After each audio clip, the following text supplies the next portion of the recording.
Hornets got to find a way to disrupt Trae Young if they have any chance of pulling off this upset. Yeah, this guard matchup's going to be super fun. These are two of my favorite players to watch in the NBA.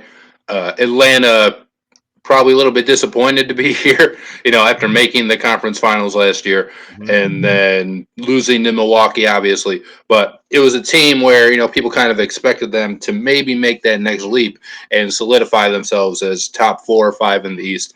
And now they're out here in the 9th seed playing in the playing game, even the lesser of the playing games, where if you lose once, you're done. It's really the only shame is that either LaMelo or Trae Young isn't going to be in the actual playoffs after this. Well, possibly. Oh, wait, my bad. This is the 10. Yep, one's out for sure. My fault. Yeah, one's out for sure, and hope they might both be out. Let's hope not, but maybe anything can happen, really. But I think Atlanta's just put together some stuff here, like at the end of the season, because they started off really bad.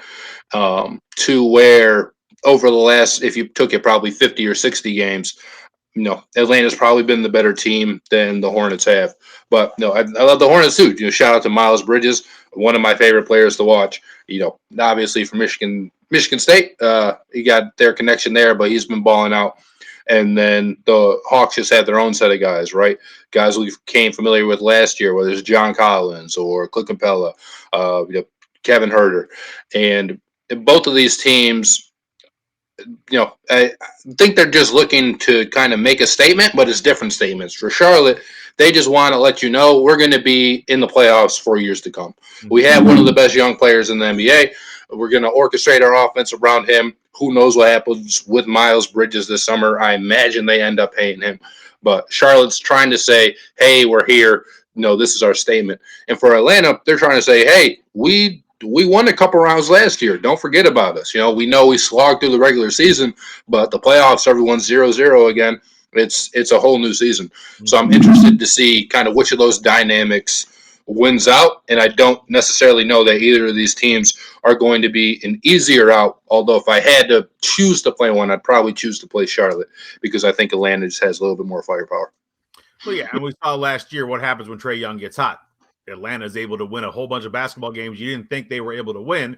Like you said, made their way upsetting the number 1 overall seed in the East, the Philadelphia 76ers, along the way to the Eastern Conference Finals last year. For Charlotte, this playing game is old hat. They did this last year against Indiana. Kinda. They didn't really show up. Doug McDermott dropped like 5 threes on them in the first 2 minutes of the game, and they were never in the game after that. Miles Bridges absolutely remembers that because he was quoted about it a little bit earlier this week, remembering going into that game, Dougie McBucket's taking them over, and they never really got going. So you can bet Charlotte is going to come out ready to play tomorrow's game because they did it last year where they didn't come out ready to play, and it absolutely burned them. They spent the offseason getting some experience. They brought in Montrezl Harrell, Mason Plumlee. They brought in IT, the other Isaiah Thomas. So they added to some firepower on that team. But, yeah, which team would I rather play? It's definitely Charlotte. As much fun as LaMelo to Miles is, when Trae Young gets hot, he's already shown what he can really do. And